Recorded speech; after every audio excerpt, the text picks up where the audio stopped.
fort? Est-ce qu'on peut encore l'acclamer? Il nous a sauvés, il nous a rachetés. Alléluia, je vous prie de vous asseoir. Asseyons-nous dans la présence du Seigneur, il est merveilleux. Dites après moi, Jésus est merveilleux. Je n'étais pas bien entendu. Dites encore, Jésus est merveilleux. Il est bon pour moi. Et c'est l'autre personne à côté de toi, il dit, tu c'est Jésus, il est merveilleux. Ah, tu ne l'as pas bien dit. Dites-le avec toute la fierté, toute la fierté, toute la fierté, toute la fierté dont tu peux disposer. C'est Jésus-là que j'adore. Il est merveilleux.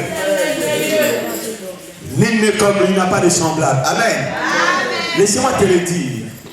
Il est le même hier, aujourd'hui et éternellement. Il est le Dieu de mon salut, le Dieu de ton salut. Il est celui qui ne t'abandonnera jamais et qui ne te délaissera jamais.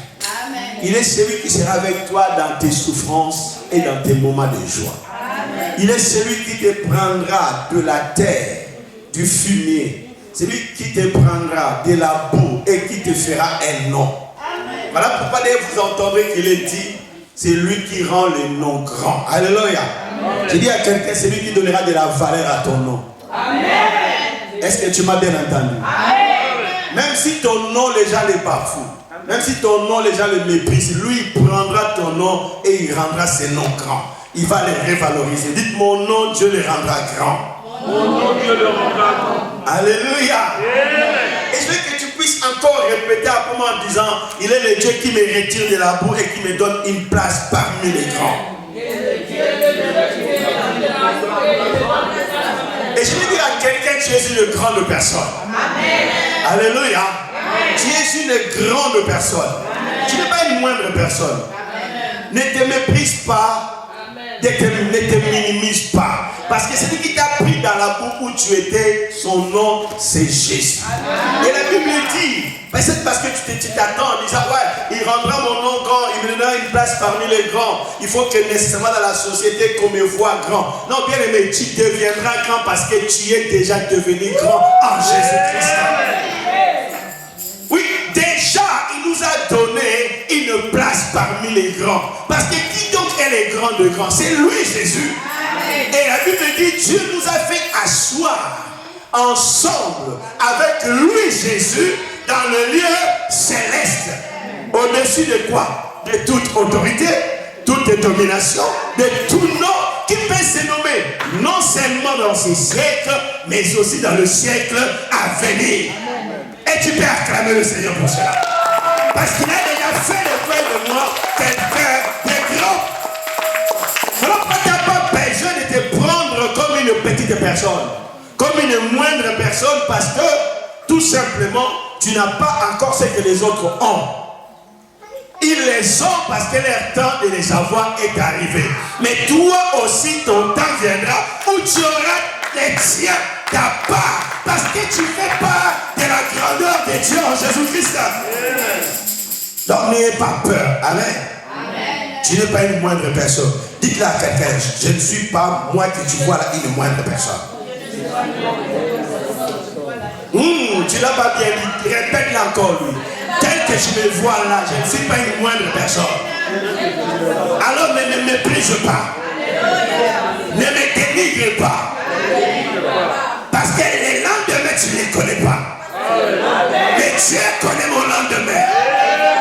Ah, voilà pourquoi je dis, je suis grand et j'acclame Jésus. J'acclame Jésus. C'est ça l'évangile.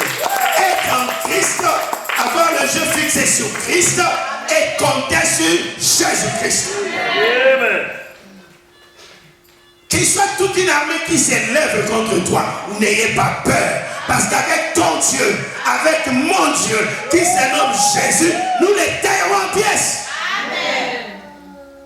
Ayez la foi, dites j'ai la foi. J'ai la foi. Que celui qui a commencé à moi, cette œuvre de la grandeur, de la bénédiction, du salut, le rendra parfait. Au nom de Jésus. Donc je vais dire à quelqu'un, quand Dieu œuvre en toi. Peu importe les difficultés, les oppressions, les attaques, les échecs, les défaites que tu peux rencontrer, n'ayez pas peur. Amen. Parce que celui qui a commencé avec toi l'œuvre, il sait comment il rendra cette œuvre parfaite et l'achèvera avec toi. Amen. Souviens-toi que le Dieu à qui tu as cru et que j'ai cru et qui se nomme Jésus-Christ de Nazareth, le Fils du Dieu vivant, quand tu commences une œuvre avec toi, il ne l'abandonne pas en cours de route. Amen. Et il ne te laissera pas en cours de route. Il te conduira jusqu'au bon port. La seule chose qu'il te demande, il te dit, mon fils, ma fille, tu es bon. Je dis à quelqu'un ce matin, tu es bon. Je dis à quelqu'un ce matin, tu es bon. Ne te détourne ni à gauche, ni à droite. Regarde devant, tu es bon. Le Seigneur qui a commencé avec nous cette œuvre dès la foi, lui-même les rendra parfaite. Amen. Et pourquoi beaucoup perdent leur destinée? Parce qu'ils ont des ennemis de la destinée à côté d'eux. Qui les détournent de la bonne voie. Qui les détournent de la foi. Parce qu'eux se sont détournés de leur destinée ou de leur destinée. Alors ils détournent aussi ceux qui sont dans leur destinée. Voilà pourquoi je dis à quelqu'un ce matin, tiens bon, mène le combat de la foi. Amen. Alléluia. Amen. Parce que tous ceux qui ont obtenu les promesses, ce ne sont pas des gens qui ont croisé les bras, mais ce sont des gens qui ont persévéré. Alléluia. Amen. Mais ce sont aussi des gens qui ont connu des épreuves. Parce que laissez-moi vous le dire, le temps où Dieu vous appelle, le temps où Dieu vous choisit, et le temps où il va accomplir ce qu'il envisage faire en vous, il ne vous dit pas ce qui se passera entre les deux temps. Et entre les deux temps là, Dieu va permettre les choses dans votre vie dans le but de vous presser. Amen. Alléluia. Yeah. Dans le but de vous presser. Parce que imaginez-vous le vin que les gens boivent. Avant qu'il ne devienne du vin, avant c'est du raisin. Amen. Et quand c'est du raisin, et avant que ça soit bon, il faut presser du raisin. Et quand on presse les raisins, si les raisins parlaient, les raisins pleureraient. Les raisins crieraient. Les raisins crieraient. Pourquoi me font aussi mal comme ça? Pourquoi est-ce qu'on me met dans le moule à ce point? Mais le raisin n'a pas parlé. Le raisin a dit, et il s'est laissé faire jusqu'à ce que les produits les plus fins apparaissent que le vin. J'ai dit à quelqu'un, Dieu fera que tu sois un vin plus délicieux. Amen. Voilà pourquoi tu es bon. Amen. Dis à quelqu'un, je tiendrai bon jusqu'à la fin. Et n'oublie pas que Jésus revient. Amen. Les épreuves ne doivent pas te faire abandonner. Amen. Ni même les difficultés, les douleurs ou les échecs. Apprends à te relever et à avancer. Amen. Amen. Donc le message que je vais enseigner aujourd'hui a comme thème à l'exemple de l'église primitive. Amen. Dites après moi, à l'exemple de l'église primitive. Ah, je sens la présence de Dieu ce matin encore. Et laisse-moi te dire la vérité. Car il n'y a rien de plus beau que la vérité qui libère. Amen. Jésus a dit, vous connaîtrez la vérité et la vérité vous rendra libre. Alléluia. Amen. Parlant de ces sujets à l'exemple de l'église primitive, pourquoi prenons-nous l'église primitive et disons à l'exemple de l'église primitive? Parce que c'est là où l'église a commencé. C'est le début de l'église. Et cette église a commencé d'une certaine manière. Parce que quand on lit Matthieu chapitre 16 ou 18 où Jésus-Christ dit à ses disciples, Pierre et les autres, en leur disant, après que Pierre ait révélé qui il était le Christ, le Fils du Dieu vivant, Jésus va dire à Pierre une parole. Il va lui dire, écoute Pierre, tu es Pierre, mais sur cette pierre, je bâtirai mon église. Pierre était Pierre, mais la pierre sur laquelle l'église devait être bâtie, c'est Jésus-Christ. Mais cela n'était qu'en stade de promesse. Jusqu'à la résurrection d'abord de Jésus-Christ. Où une fois ressuscité, il va rencontrer ses disciples, comme nous le relate Jean, mais aussi les autres évangiles. Et dans Luc, évidemment, 22 également. Nous voyons que dans la chambre haute, où Jésus avait l'habitude de se regrouper avec ses disciples, après que ces deux disciples les croisaient sur le chemin de Damas. Vous voyez-vous cette histoire dans Luc 22? les 10 disciples de Jésus-Christ ont croisé Jésus sur la route de Damas sans les reconnaître. Et Jésus faisait route avec eux comme n'importe quel homme. Alléluia. Je vais dire à quelqu'un, laisse les gens pour le moment ne pas reconnaître qui tu es. Mais il viendra un temps où Dieu va leur ouvrir les yeux et ils verront quelle est ta vraie valeur. Amen. Je dis à quelqu'un, tu as une valeur qui pour le moment reste ou peut rester cachée. Mais il y a un temps où les yeux s'ouvriront et la lumière paraîtra et les gens sauront ce que tu as mis en toi, ce que tu as mis en nous. Amen. Ils étaient avec Jésus, ils ne le reconnaissaient pas. Et ils discutaient avec lui, ils ne le reconnaissaient pas. Vous savez, dans la vie de foi, les gens passent à côté de ce qui est le leur parce qu'ils n'ont pas fait tout simplement attention. Ils ont regardé l'emballage, mais n'ont pas tenu compte du contenu. L'emballage peut ne pas être bon.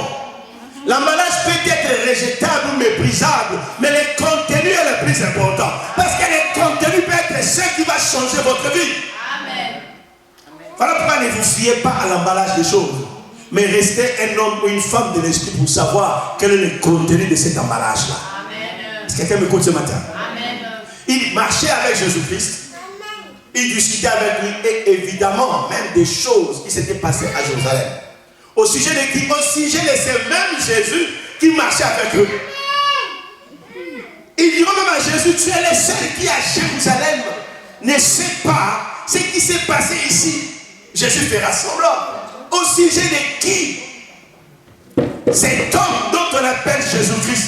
Et regarde, écoutez bien, ces deux-là, alors qu'ils étaient avec Pierre, est-ce que quelqu'un me suit très bien ce matin? Alors qu'ils étaient avec Pierre, alors que Pierre avait donné une révélation d'une importance capitale, disant que Jésus-Christ, tu es le Christ, le Fils du Dieu vivant. Mais eux, quand ils parlaient à Jésus, ils l'ont rabaissé au rang d'un simple prophète.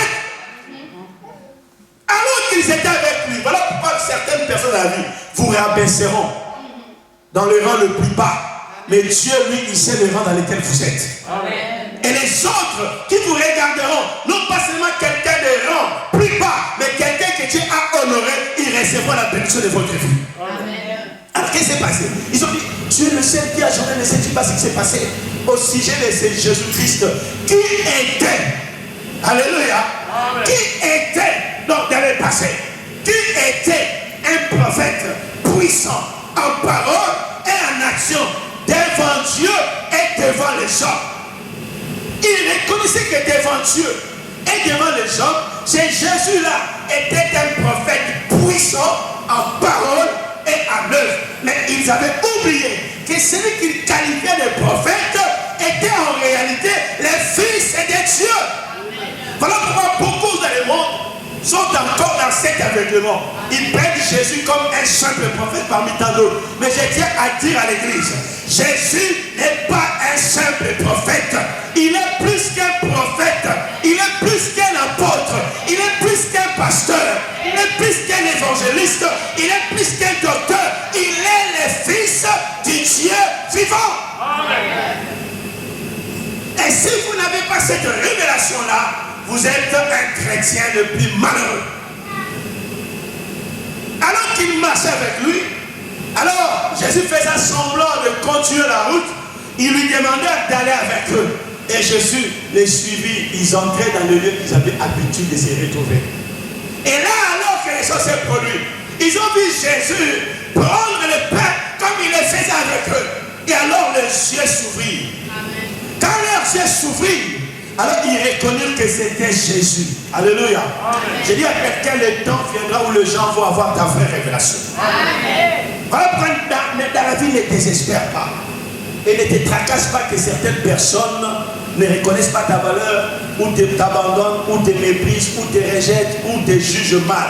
Toi, tu sais qui tu es. Amen. Et tu sais ce que Dieu t'a dit, et tu sais ce que Dieu a promis de faire avec toi. Amen. Car personne ne connaît une personne mieux que lui-même et Dieu. Car tu peux mentir à tout le monde, mais tu ne mentiras pas à ta conscience et tu ne mentiras pas à Dieu. Amen. Est-ce que quelqu'un m'écoute? Voilà pourquoi tu ne dois pas t'en faire, mais tu dois au contraire dire, ma valeur, je ne la tire pas de moi, mais je la tire de la croix de Jésus. Là où Jésus est mort pour moi, là où un échange mystérieux, l'échange phénoménal s'est produit. Jésus a pris ta vie et il t'a donné la sienne. Donc ta valeur, c'est la valeur de la vie de Christ. Parce que Christ en toi, c'est l'espérance de la gloire. Dites après moi, j'espère la gloire. Je m'attends à la gloire. Parce que je suis un être glorifié. Si tu ne le sais pas, je vais te le dire avant de continuer. Tu n'es pas un être banal. Tu es un être fait de gloire. Amen. Parce que la Bible dit, ceux dont Dieu a connu d'avance. Et encore, laisse-moi te donner une révélation. Tu n'es pas sauvé comme par hasard.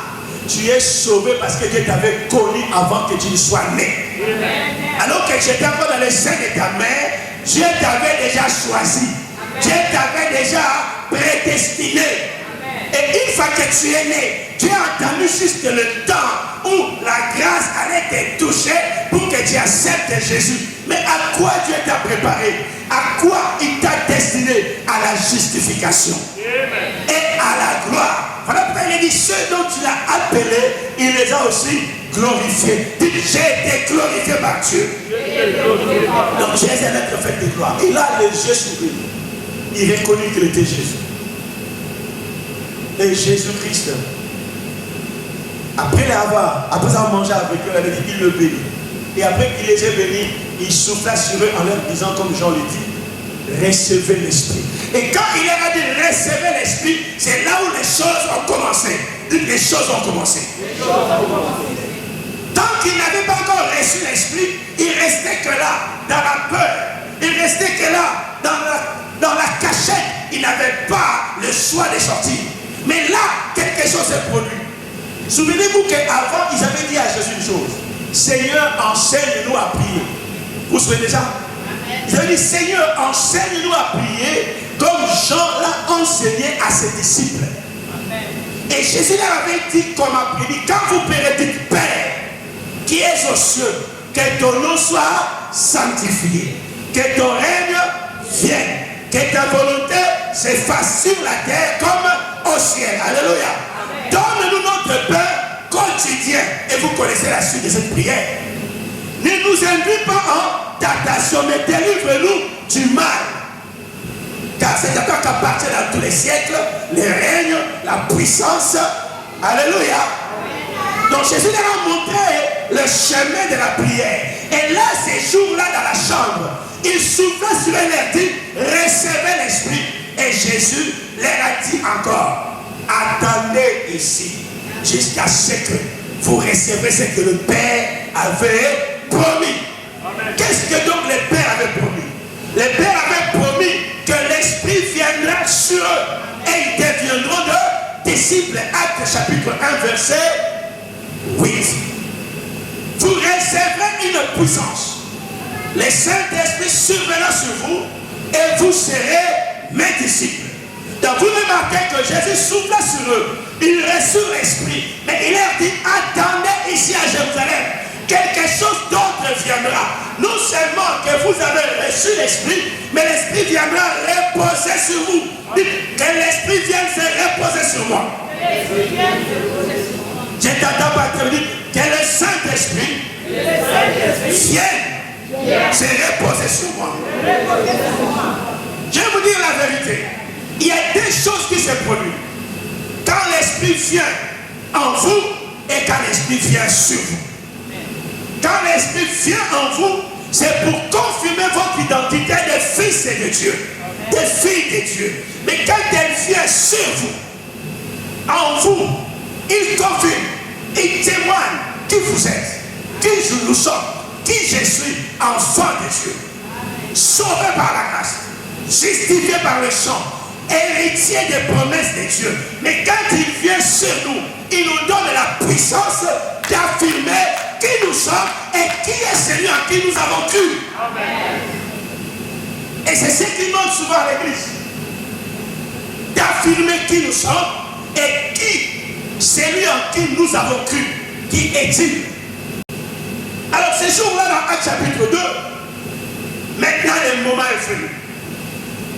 Alors, entre Actes chapitre 2 et le dernier chapitre de Jean, où Jésus-Christ souffla sur eux en leur disant recevez l'Esprit, Et elle leur donne la promesse d'attendre à Jérusalem dans Luc 22, jusqu'à ce que la promesse du Père soit accomplie.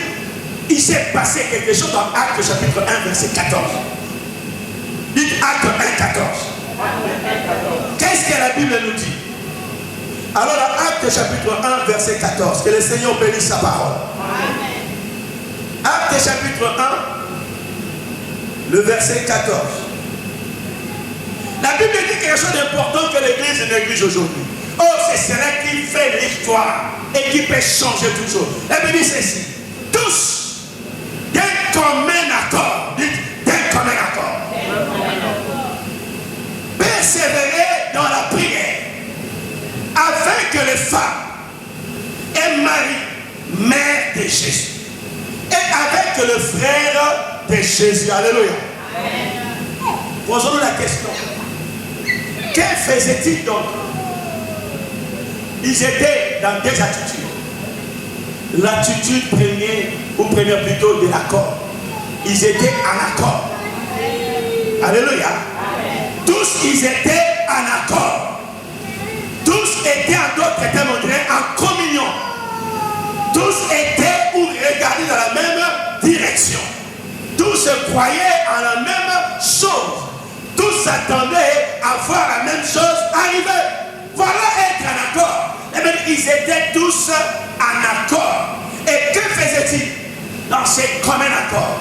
Ils persévéraient. Dites persévérer. Dans quoi persévéraient-ils? Dans le prière. Vous remarquez ce que la Bible dit?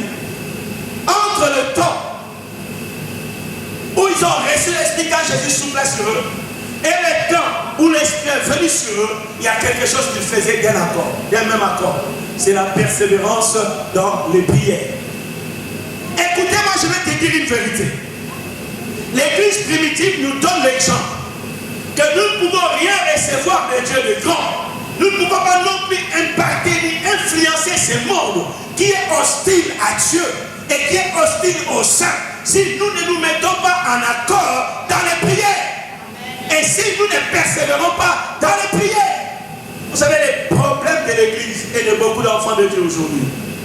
Et là où les diables travaillent le plus, c'est de faire que le peuple soit en désaccord. Parce que les diables savent que si nous sommes en désaccord, nous ne pourrons pas faire descendre le ciel sur la terre. Amen. Pour que le ciel descende sur la terre, nous devons être en accord. Écoutez, je vais revenir un peu en arrière pour que vous compreniez une chose. Que l'accord bouge le ciel. Même quand les païens sont en accord, les gens qui ne connaissent pas Dieu, Dieu prête un regard sur ça pour savoir pourquoi est-ce qu'ils sont en accord et qu'est-ce qu'ils veulent faire. Parce que quand les gens sont en accord, les forces non seulement s'additionnent, mais les forces se multiplient. Est-ce que quelqu'un me comprend? Et quand les gens sont en accord, deviennent une seule âme, ils m'aiment un même cœur, un même esprit, je peux vous assurer, de manière certaine, rien ne peut les ébranler. Alléluia. Voilà pourquoi même dans un couple, s'il y a fusion de l'esprit, s'il y a fusion de l'âme, quoi que vous fassiez, vous ne séparez jamais ces gens-là. Pourquoi? Parce qu'ils sont en accord. Dites en accord. Et dans Genèse, on nous montre d'ailleurs, alors que les gens se réunissent ensemble pour construire la tour de Babel, qu'est-ce que Dieu a dit? Dieu a jeté un regard et il a dit non, non, non, non. Ils sont tous en accord. Et il y a un même langage.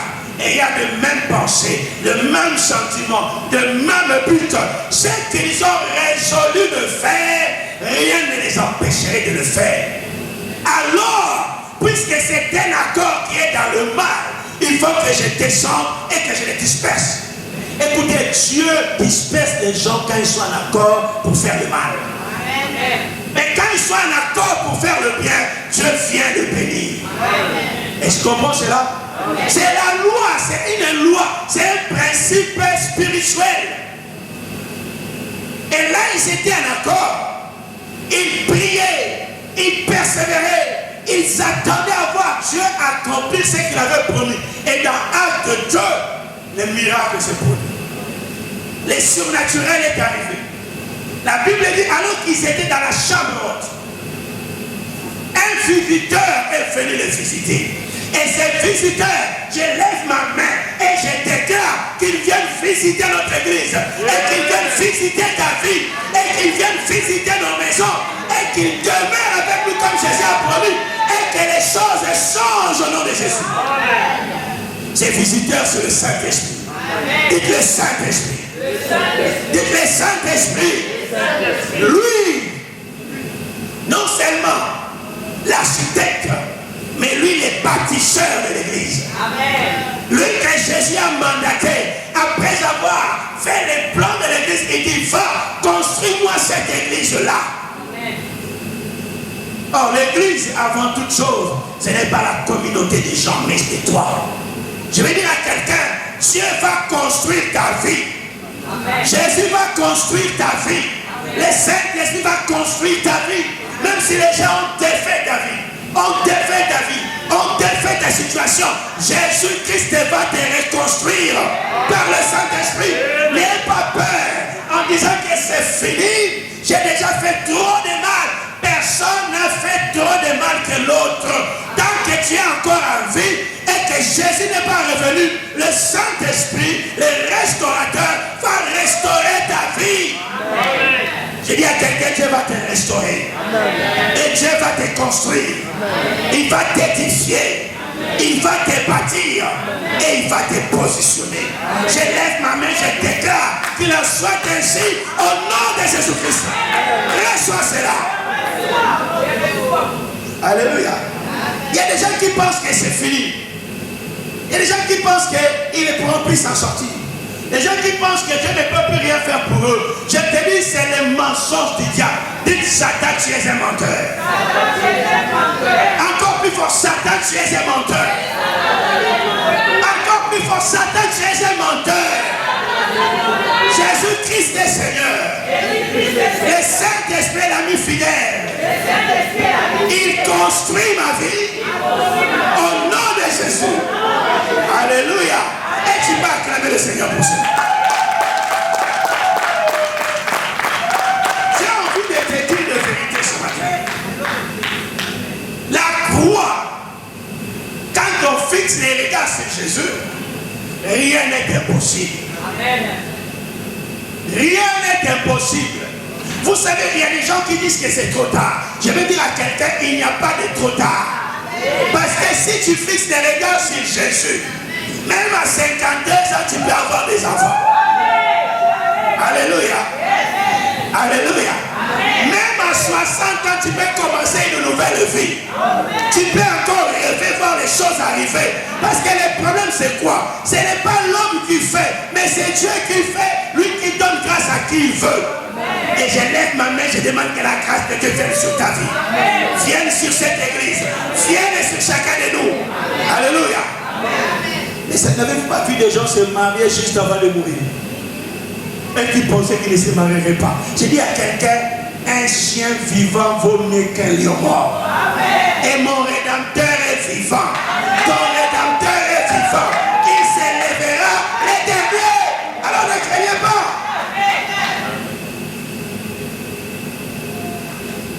Et je peux regarder quelqu'un lui dire que tu as encore le temps devant toi par la grâce de Dieu. Que Dieu peut te renouveler les années que les dévoreurs, les sauterelles, les haleines ont volé dans ta vie. Et que Dieu est capable de mouvoir encore les gens, le cœur des gens à ta faveur. Car les cœurs des hommes, de femmes, sont un courant d'eau entre les mains de l'Éternel. Il les balance où il veut. Ils peuvent te haïr aujourd'hui, demain ils sont des femmes. Ils peuvent t'accepter aujourd'hui, demain ils te rejettent. Voilà pourquoi elle les regarde sur Dieu et comme sur lui qui manipule le cœur des gens. Amen. Alléluia. J'ai dit à quelqu'un, Dieu va manipuler le cœur des gens à ta faveur. Amen. Alors l'Esprit est venu sur eux ce jour-là. Il s'est mis à parler en homme et ils s'élevaient et ils sont devenus de nouvelles personnes. Et voilà pourquoi nous parlons à l'exemple de l'église primitive. Je vais dire ceci à chaque année. C'est que nous devons rechercher en premier. C'est l'onction du Saint-Esprit dans l'église. Dans nos vies. Que le Saint-Esprit, non seulement qu'il nous remplisse, mais qu'il nous couvre les adresses. Parce que l'église, et ici quand je parle de l'église, je ne parle pas de l'église locale tout simplement. Je parle de l'église comme étant ton corps en premier. Comme étant ton corps en premier. Comme étant mon corps en premier.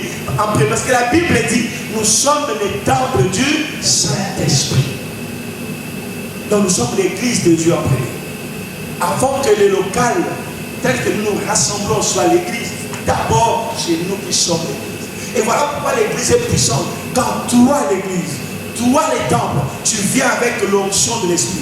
Moi je viens avec l'onction de l'esprit. Et l'onction corporative du corps se manifeste. Et là nous voyons quoi? Des miracles, des signes, des prodiges et des exploits.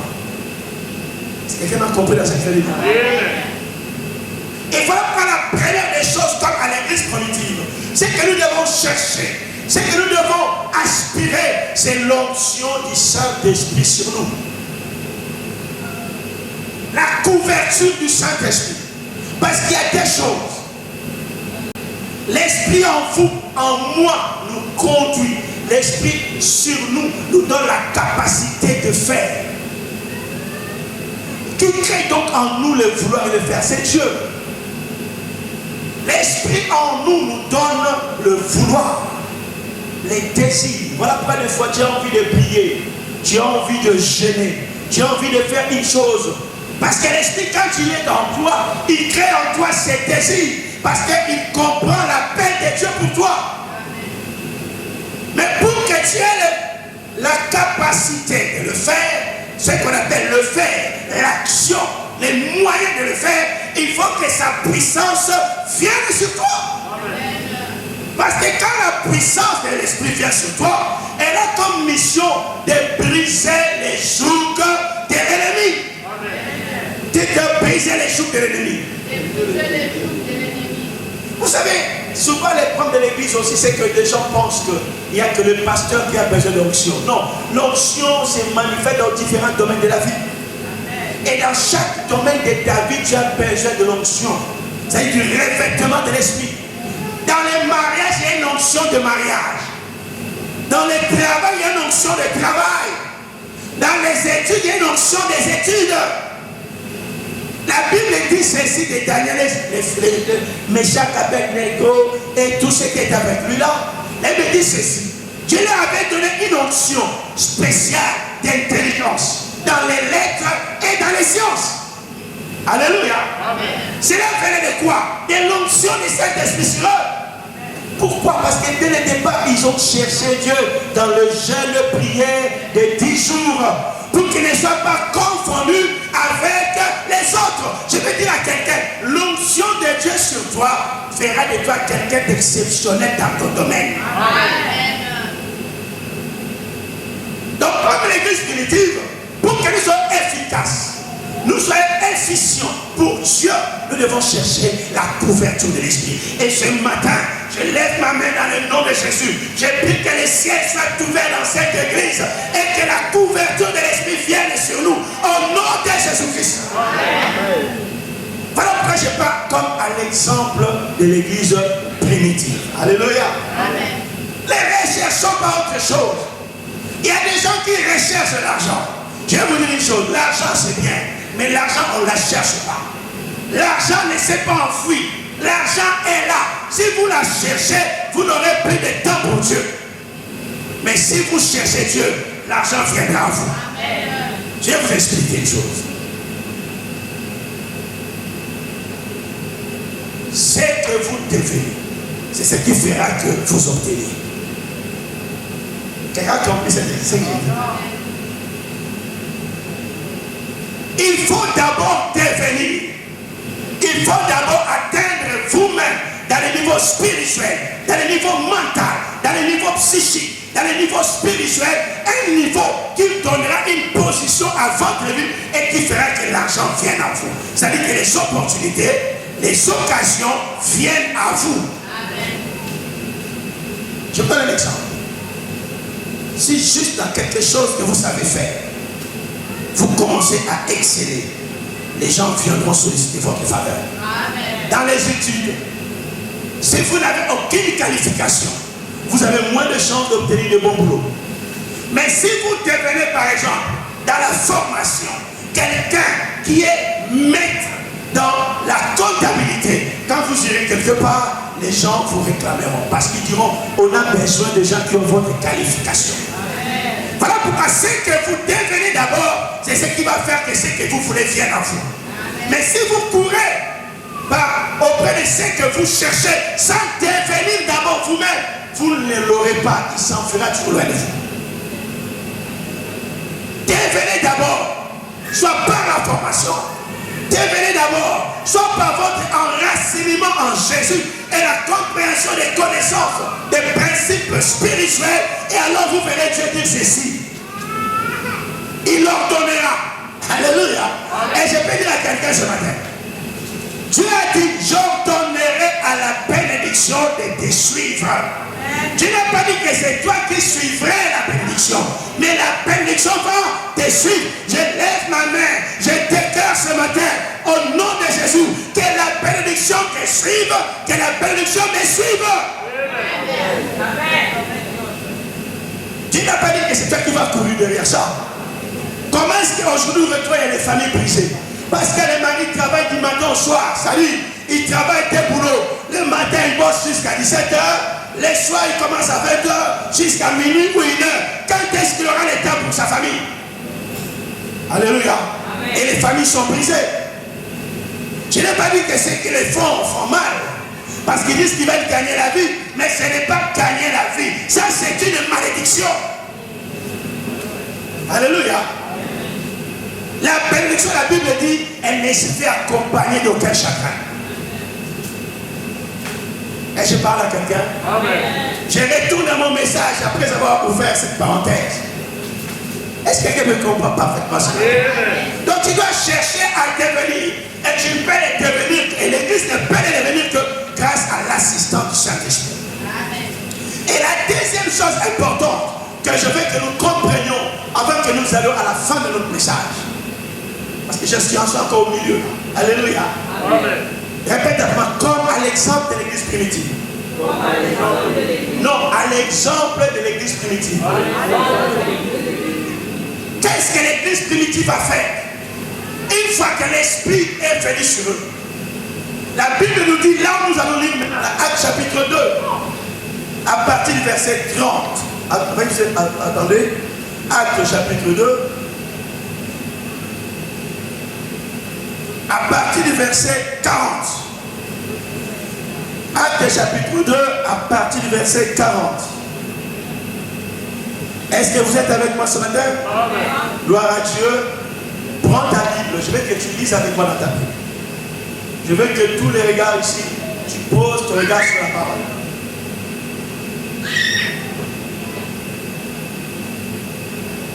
Écoutez ce que déclarent les Écritures. Et par plusieurs autres paroles, il les conjurait et les exhortait, disant, sauvez-vous de cette génération perverse.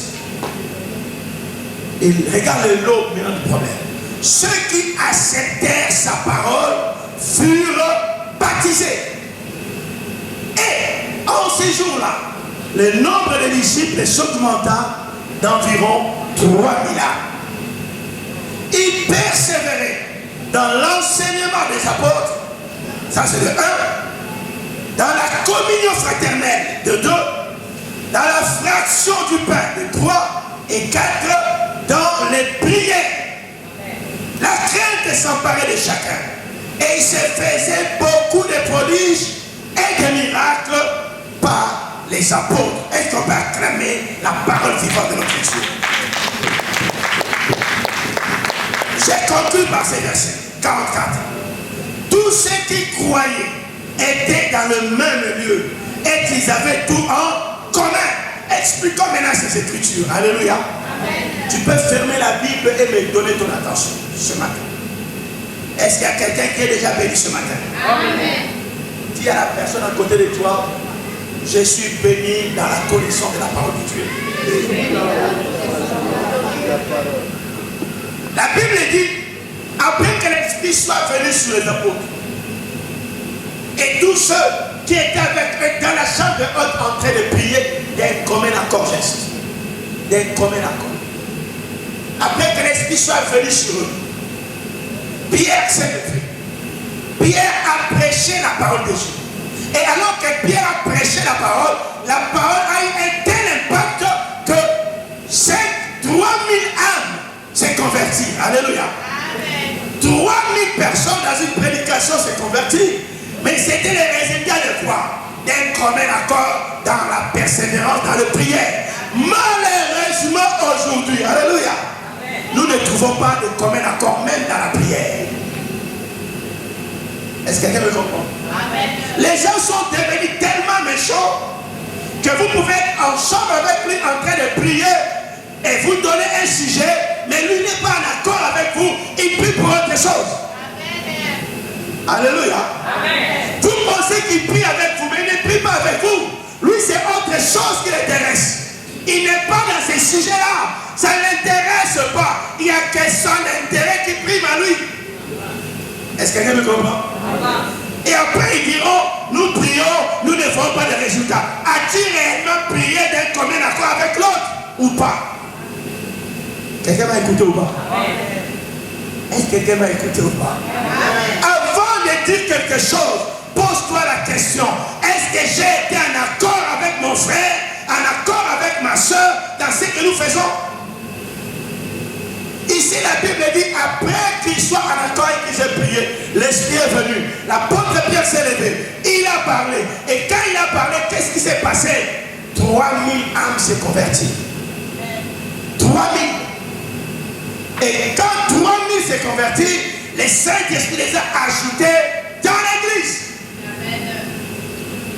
Toi, tu t'es dit être converti, mais tu fais partie d'aucune église, tu es un menteur. Oh non, je suis un chrétien des réseaux sociaux, un menteur. Il n'existe pas de chrétien des réseaux sociaux sans communauté, sans un lieu, un endroit où il va prier. Il n'en existe pas. Alléluia. Parce que le Saint-Esprit, quand tu te sauves par l'évangile du salut en Jésus, il te conduit dans une assemblée. Amen. Dieu n'est pas un Dieu qui laisse des enfants bâtards. Quelqu'un me comprend dans mon expression? Dieu, quand tu sauves, il donne la filiation quelque part. Il y a aujourd'hui des chrétiens sans affiliation.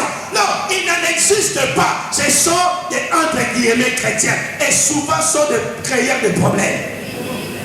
Alléluia. Les gens vont dire, mais qu'est-ce que le pasteur? Mais c'est la vérité, c'est la parole de Dieu. Un chrétien doit avoir une assemblée où il prie. Peu importe ce qu'il a dit, il doit avoir une assemblée. Celui qui dit chrétien qui n'a pas une assemblée, c'est un menteur. Il n'est pas un chrétien. Ou du moins, c'est un rétrograde qui ne connaît pas celui qu'il a cru. Avez-vous déjà vu un vrai père donner naissance à un enfant et le laisser dans la rue? Il doit lui donner une maison. Amen. Alléluia. Est-ce que quelqu'un me comprend? J'ai dit, je vais dire la vérité de la part de Dieu. Parce que Dieu m'a mis d'enseigner ces choses ce matin. Juste à un moment, au dernier milieu, il parle comme à l'église primitive. J'ai dit à dire à quelqu'un, ceux qui acceptèrent la parole, remarquez leur premier comportement. Voilà pourquoi je vous dis que beaucoup de ceux qui se disent chrétiens, mais qui n'ont pas de communauté, sont des chrétiens entre guillemets. Il faut voir avec entre guillemets. Alléluia. Pourquoi? Parce que déjà la première des choses, ici quand nous lisons le verset 41, il y a une chose que ces chrétiens ont fait une fois qu'ils acceptèrent la parole. La Bible dit, ceux qui acceptèrent la parole, qu'est-ce qu'ils firent? Ils se firent baptiser. Dites après moi, ils se sont fait baptiser. Tout véritable chrétien, quand il accepte la parole de Dieu, la première des choses qu'il fait, c'est de se faire baptiser. Mais que faisons-nous aujourd'hui? Nous ne suivons plus l'exemple de l'église primitive. Les gens disent qu'ils ont accepté Jésus. Mais posez-lui la question, veux-tu te faire baptiser? Non, je ne suis pas encore prêt. Mais quel type de parole as-tu accepté? Quel type de Jésus as-tu accepté? Mais si tu as accepté le véritable Jésus, la véritable parole, tu n'hésiterais pas à te faire baptiser. Alléluia. Amen. Est-ce que quelqu'un m'écoute aujourd'hui? Est-ce que nous pouvons dire aux gens dans nos églises que nous marchons à l'exemple de l'église primitive? Que ne vont-nous pas dans nos assemblées? Beaucoup de chrétiens qui ont une année, 2 ans, 3 ans, 4 ans, voire même 5 ans d'appartenance à une église, ils disent non, je ne suis pas encore prêt à me faire baptiser. C'est que tu n'es pas encore prêt à accepter Jésus. Ou du moins tu ne l'as pas encore accepté, mais tu n'es que les gens de ramassis dans les églises. Et ce sont ces gens de ramassis dans les églises qui souvent causent des problèmes. Je ne dis pas tous, je dis souvent. Et certains. Est-ce que quelqu'un m'écoute? Voilà pourquoi, à l'exemple de l'église primitive, si tu acceptes la parole de Dieu, tu vas accepter de te faire baptiser. Beaucoup avancent des raisons. Oh non, je ne veux pas me faire baptiser, je ne me sens pas prêt, ou je ne connais pas encore la personne qui va me faire baptiser. Je te demande de connaître la personne qui va te faire baptiser ou te baptiser, ou il te demande d'abord d'accepter sa parole. Quelqu'un m'écoute ou pas? Et que ceux-là qui ont accepté la parole, ils ont voulu connaître d'abord Pierre, ou ils ont voulu connaître celui dont on leur a prêché.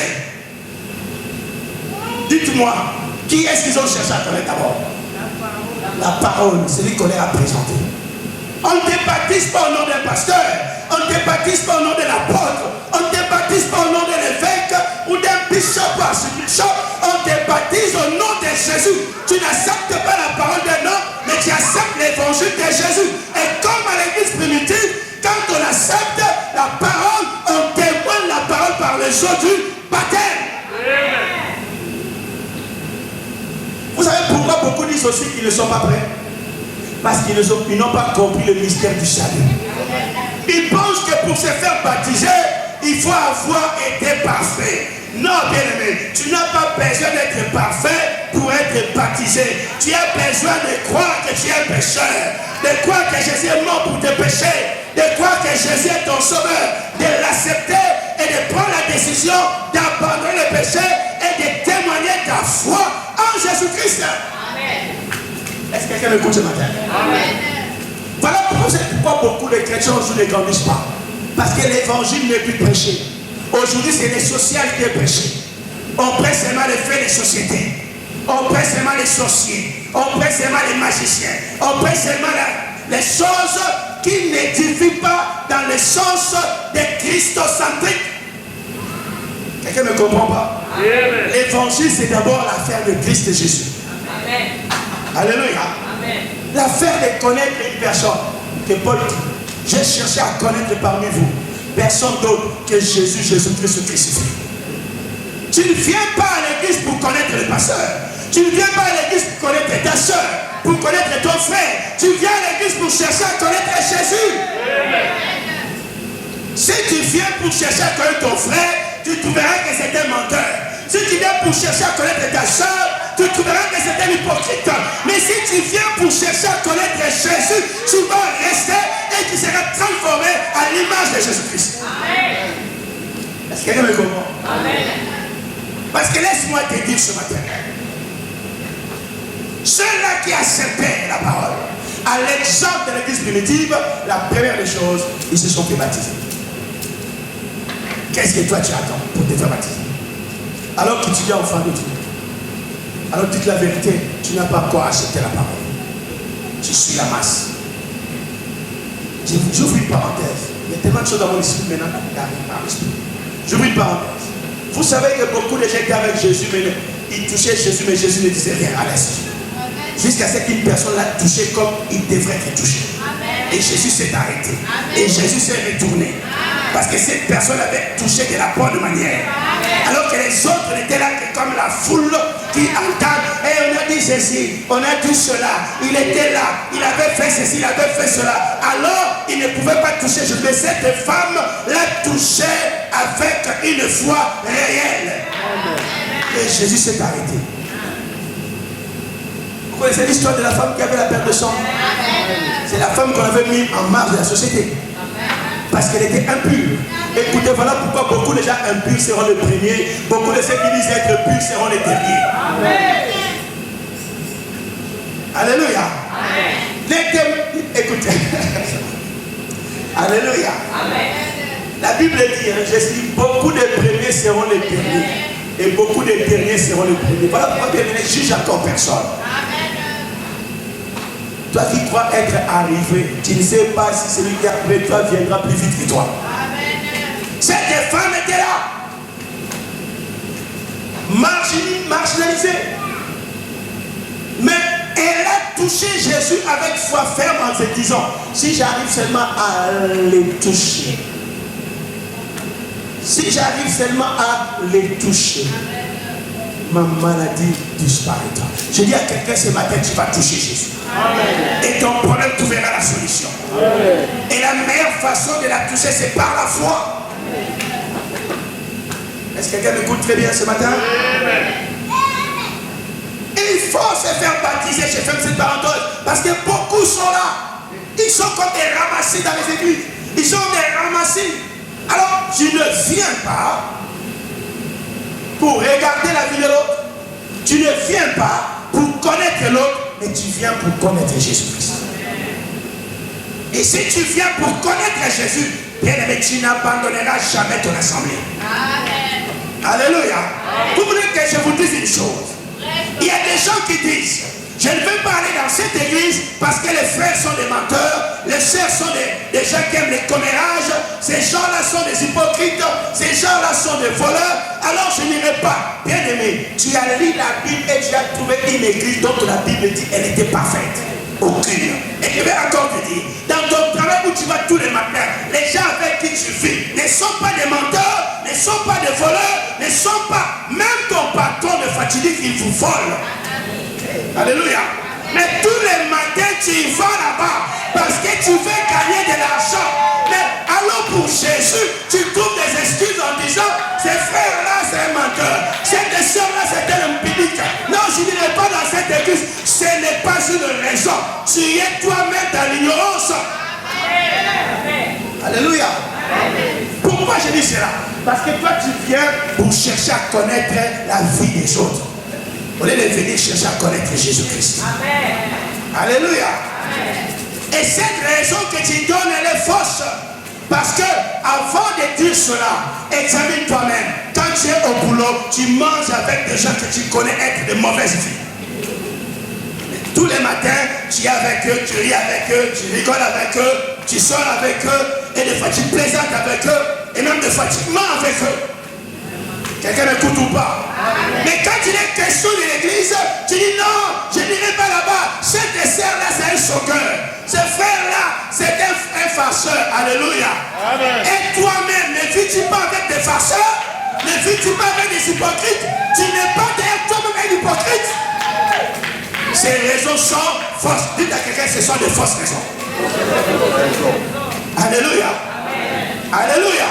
Amen. Voilà pourquoi à l'exemple de l'église primitive, quand ils reçoivent la parole, la première chose c'est quoi? C'est faire baptiser. J'invite tous les peuples qui ne sont jamais fait baptiser. N'hésitez pas, faites-vous baptiser. Il y a un mystère dans les eaux du baptême. N'attendez pas d'être parfait. Déclarez juste votre foi à Jésus-Christ. La deuxième chose, qu'est-ce qu'ils ont fait? Parce qu'il faut que je termine ce message. Alléluia. Dis-moi, tu es déjà fatigué? Ou tu veux que je continue? Ah, je t'ai bien entendu. Encore, je vais t'entendre. Alléluia. Alléluia. La Bible dit, vous connaîtrez la vérité et la vérité vous affranchira. La vérité, c'est Jésus. Et nous devons revenir à l'essentiel. L'essentiel, c'est Jésus-Christ. Alléluia. La deuxième chose qu'ils ont fait, une fois qu'ils acceptèrent la parole, à l'exemple de l'église primitive, qu'est-ce qu'ils ont fait? Ils persévéraient dans l'enseignement. L'enseignement des apôtres. Et la troisième chose, je laisse d'abord la deuxième. Je vais prendre la troisième, puis je reviendrai sur la deuxième. Est-ce que tu me permets? Amen. Parce qu'il y a trop de problèmes dans la deuxième, dans la troisième là. Dans la troisième, la Bible dit ceci. Écoutez. Ils persévéraient dans la communion, dans l'enseignement des apôtres et dans la communion fraternelle. Dites la communion fraternelle. Je n'étais pas bien entendu. Répète après moi la communion fraternelle. Regardez le frère, saluez le frère, dites, je vais être en communion fraternelle avec toi.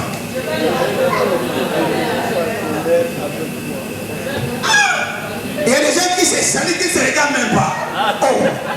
Saluer quelqu'un, regarder, lui dire qu'il va être en communion fraternelle avec toi. Alléluia. Tu la salues, tu la regardes. Tu vas être en communion fraternelle. Allez-y, saluez-vous, saluez-vous. Dites la communion fraternelle. Alléluia. Alléluia. Est-ce que je vais parler à quelqu'un ce matin? Pour ton salut. Qu'est-ce que nous avons fait? Nous sommes salués, n'est-ce pas? Alléluia. Alléluia. Dites-moi avec très fort. Qu'avons-nous fait? Nous sommes salués. Parce que nous disons nous voulons être en communion, frère. Quand tu te salues, qu'est-ce qui se passe? C'est une échange de gentillesse et la joie partagée. Mais si tu veux être en communion avec quelqu'un, c'est que vous cherchez un accord. Alléluia. Mais est-ce que les deux personnes qui peuvent être en accord peuvent encore s'entretuer? Non. Malheureusement, c'est ce qui se passe dans l'église aujourd'hui. La Bible nous dit une chose. Ceux qui avaient accepté la parole étaient en communion fraternelle. Cela veut dire quoi? Ils se considéraient comme frères, ils se considéraient comme sœurs. Et en plus de cela, aucun ne voulait le malheur de l'autre. C'est ça la communion. Quand tu as communion avec quelqu'un, tu ne chercheras pas son malheur. Mais que fait les diables? Parce que les problèmes actuellement se posent à ces niveaux. L'église, les gens n'arrivent pas à être en communion. On ne te demande pas d'être ami. On ne te demande pas, je ne sais pas être ami intime. On te demande juste la communion. Amen. Alléluia. Parce que dans la communion tu seras, mon frère, ma soeur. Ma soeur, mon frère. Ma soeur, mon frère, nous sommes de la même famille. Et les gens de la même famille ne se battent pas. Ou même quand ils se battent, ils cherchent de trouver une solution pacifique. Ils ne s'entretuent pas. Quelqu'un me comprend? Amen. Mais pourquoi dans nos églises, il y a des déchirements? Parce que le diable a compris. Dites, le diable a compris. Là où il y a la faiblesse de l'église. Il a compris, il dit la faiblesse de l'église c'est dans la communion. Amen. Les gens sont incapables d'être en communion. Pourquoi? Parce que la Bible dit dans, je crois que Timothée 3 ou 1 Timothée 3, il dit dans les derniers jours. Dites après moi dans les derniers jours. Les jours seront mauvais. Et les gens seront égoïstes.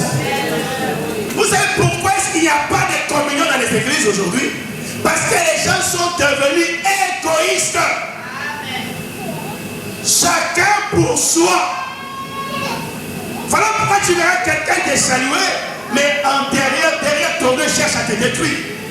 Pourquoi est-ce qu'il n'y a pas de communion alors que Dieu veut que comme à l'église primitive nous soyons en communion fraternelle? Parce qu'aujourd'hui on ne sait plus à qui se fier. Tu veux être avec quelqu'un, mais tu as peur. Et aujourd'hui, encore plus, on nous a tellement dit, méfiez-vous de la personne qui est à côté de vous. Qu'aujourd'hui, tout le monde se méfie de tout le monde.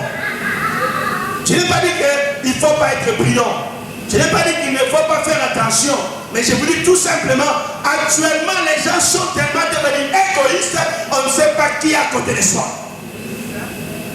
Voilà pourquoi l'église est faible aujourd'hui. Parce que quelqu'un peut te sourire, mais en réalité cherche à te détruire. Parce qu'il y a l'égoïsme et il y a la jalousie. Les deux fléaux qui détruisent la communion fraternelle. Écoutez frère, nous ne sommes pas tous nés le même jour.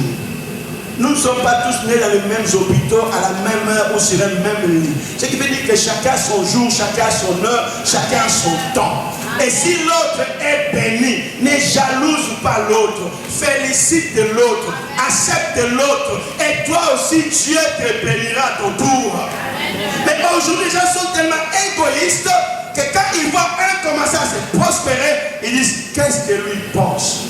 Et la communion se détruit et la personne commence à comploter contre son frère ou contre sa soeur. Je vais dire à quelqu'un ce matin, Ne détruis pas la communion à cause de ton cœur mauvais. Dis à ton cœur de te taire et dis à ton cœur d'obéir à la parole de Dieu. Amen. Les gens sont devenus égoïstes alors qu'à l'église primitive, ils étaient en communion. La communion suppose le partage. La communion suppose l'acceptation des uns et des autres. Commence par accepter l'autre tel qu'il est. Commence par accepter l'autre tel qu'il est béni. Écoutez. J'insiste sur cette chose-là. Parce que les diables ont compris là où il y a les talons d'Achille dans l'église. Les cœurs des gens, il est rendu tellement mauvais, tellement égoïste, tellement plein de jalousie, tellement, vous savez, quelqu'un peut facilement essayer de détruire l'autre, mais tu entendras dans sa vie dire je suis chrétien. Alléluia. Alléluia. Est-ce qu'un véritable chrétien cherchera à détruire l'autre? Et certains diraient même qu'il est fait au nom de Dieu. Est-ce que Dieu nous dit à son nom de détruire les autres? Alléluia. Alléluia. Est-ce que je peux parler à quelqu'un? Bien-aimé, garde ton cœur de la jalousie. Garde ton cœur loin de l'égoïsme. Dis-toi seulement, j'ai mon parcours. Ce n'est pas le parcours de l'autre. Si l'autre est béni, Dieu pensera aussi à moi. Laisse-moi les célébrer. Je vais dire à quelqu'un, ce que vous célébrez chez l'autre viendra aussi chez vous. Amen. Je vois mon frère Bijou béni. Je dois célébrer Dieu. Amen. Parce que j'ai fait son bonheur. Je dis, oh Dieu, merci d'avoir béni mon frère Bijou. Parce que cela prouve que moi aussi tu me béniras. Parce que frère Bijou te cherche. Moi aussi je te cherche. Si tu as répondu à Bijou, tu me répondras aussi. Parce que nous croyons même Dieu. Amen. Et vous savez, je vais vous dire la vérité. Quand vous avez quelqu'un à côté de vous, et la personne voit que vous réjouissez réellement de sa bénédiction, il vous fera participer à sa bénédiction. Amen. Mais s'il constate que vous êtes jaloux de lui, soyez assurés qu'il va se retirer de vous. La communion des diables est détruite à cause du mauvais cœur des uns et des autres. Il n'y a pas un endroit où tu verras les gens chercher à se détruire plus que dans les églises maintenant. C'est comme si dans les églises il y a beaucoup d'infiltrés. Alléluia. Alléluia. Voilà pourquoi je tiens à dire à quelqu'un, bien aimé, écoute, toi vis dans la véritable communion fraternelle. Considère ton frère, ta soeur comme ton frère. Et en vivant ainsi, bien aimé, ne jalouse pas la bénédiction de l'autre. Et là, tu sauvegarderas la communion. Et dans cette communion, je peux t'assurer, tu seras appelé un véritable enfant de Dieu. Amen. Et non seulement tu seras appelé un véritable enfant de Dieu, la bénédiction de Dieu viendra sur toi. Amen. Vivons comme l'église primitive. Jésus a dit, en quoi est-ce qu'on saura que vous êtes mes disciples? Quand vous aurez de l'amour les uns pour les autres. Or, l'église aujourd'hui ne fait pas preuve d'amour. L'église est prête à se condamner les uns les autres. Au lieu de faire preuve d'amour, au lieu de faire preuve de l'amour envers ton frère. Fais preuve de l'amour envers ta soeur. Quelqu'un me comprend? Parce que quand fait l'amour, l'amour pardonne tout. L'amour supporte tout. Ah, je veux dire à quelqu'un, l'amour pardonne tout. L'amour supporte tout. L'amour n'est pas envieux. Est-ce que quelqu'un m'a entendu? Amen. L'église primitive était dans la communion. Mais aujourd'hui, dans nos églises, pas toutes les églises, hein, dans certaines églises, vous verrez les gens, c'est comme s'ils ne se connaissaient même pas. C'est même si on n'est pas amis, mais on peut se saluer tous. Alléluia. Amen. Alléluia. Amen. Vivons dans la communion fraternelle. Et je vais vous dire, pour arriver à clôturer cette partie-là, le verset 6. Quand nous vivons dans la communion fraternelle, que faisons-nous? Notre communion en nous est avec l'Esprit de Dieu. Si tu n'es pas en réelle communion avec le Saint-Esprit, tu ne pourras pas vivre en réelle communion avec le frère et le seul. Il faut chercher une réelle communion avec le Saint-Esprit. 1 Corinthiens 13 nous le dit, que la paix de Dieu, la grâce de Seigneur Jésus-Christ et la communion du Saint-Esprit soient votre partage. Donc bien aimé, quand quand on cherche la communion du Saint-Esprit, il n'y aura pas de jalousie dans notre cœur. Il n'y aura pas de l'égoïsme dans notre cœur. Et vous verrez que nous serons en communion facile avec nos frères et sœurs. Regarde quelqu'un, dis-lui, frère, ma soeur, que Dieu nous aide à vivre en communion réelle et franche. Dites-le à quelqu'un, que Dieu nous aide à vivre en communion réelle et franche. Et tu peux acclamer le Seigneur.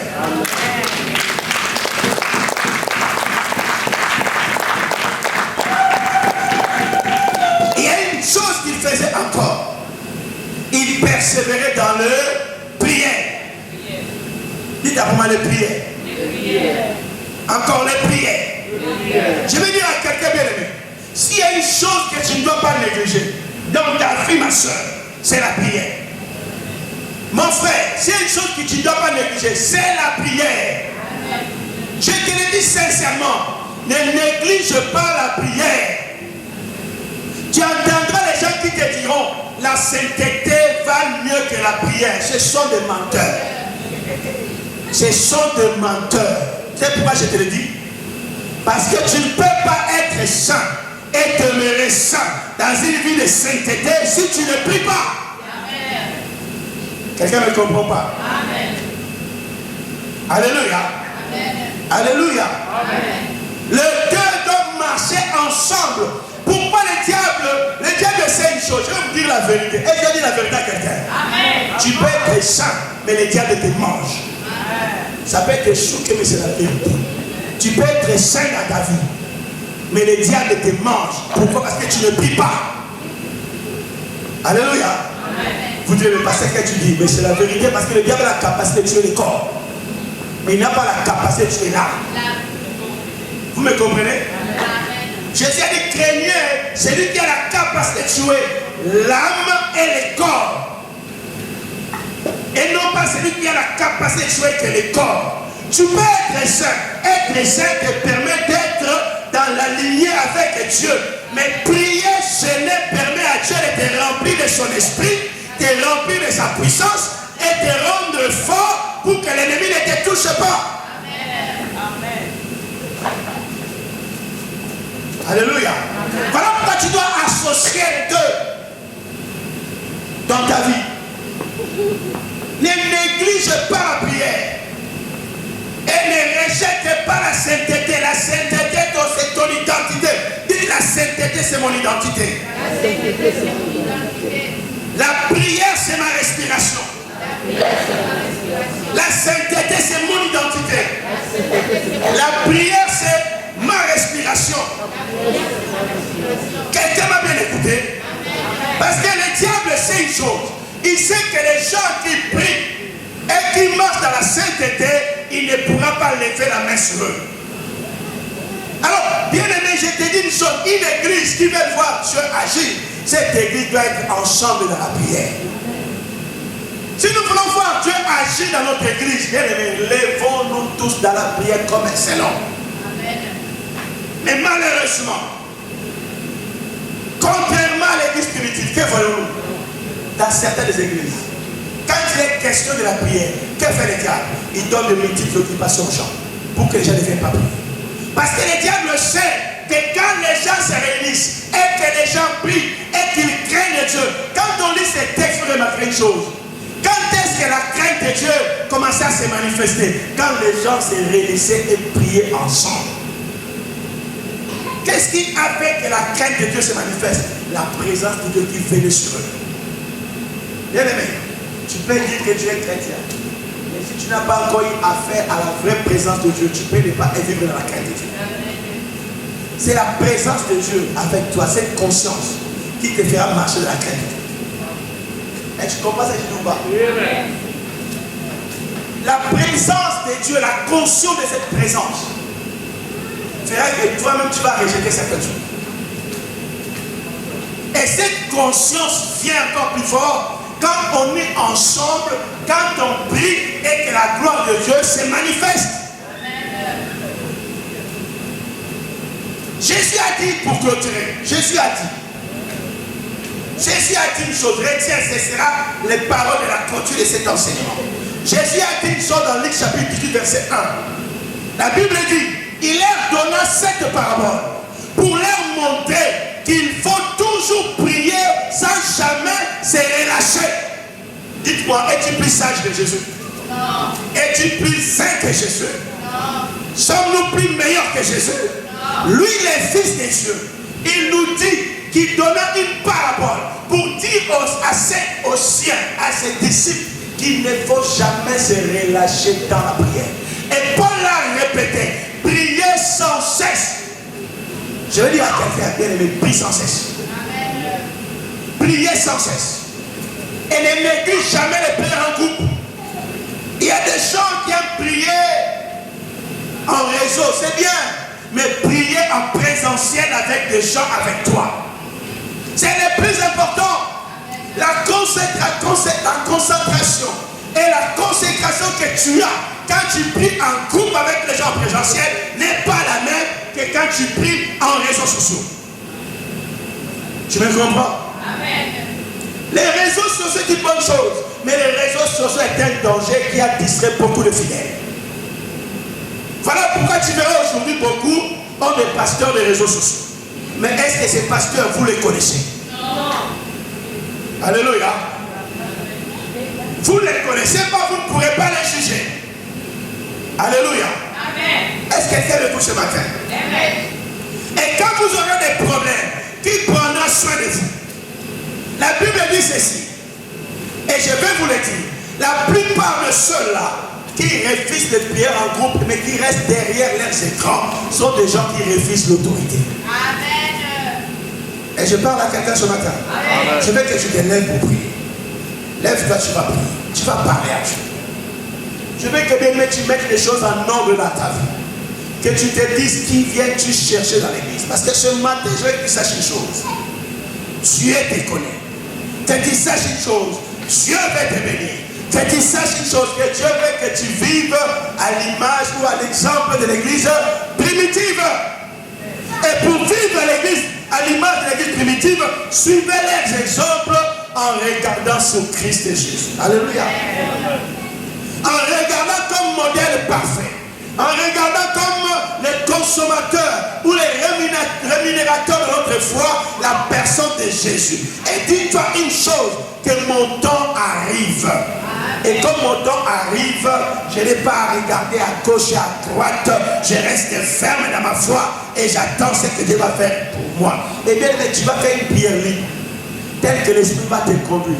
Tu vas prier pour les problèmes que toi tu sais être vrai pour toi et donc tu as besoin que Dieu intervienne dans ta vie.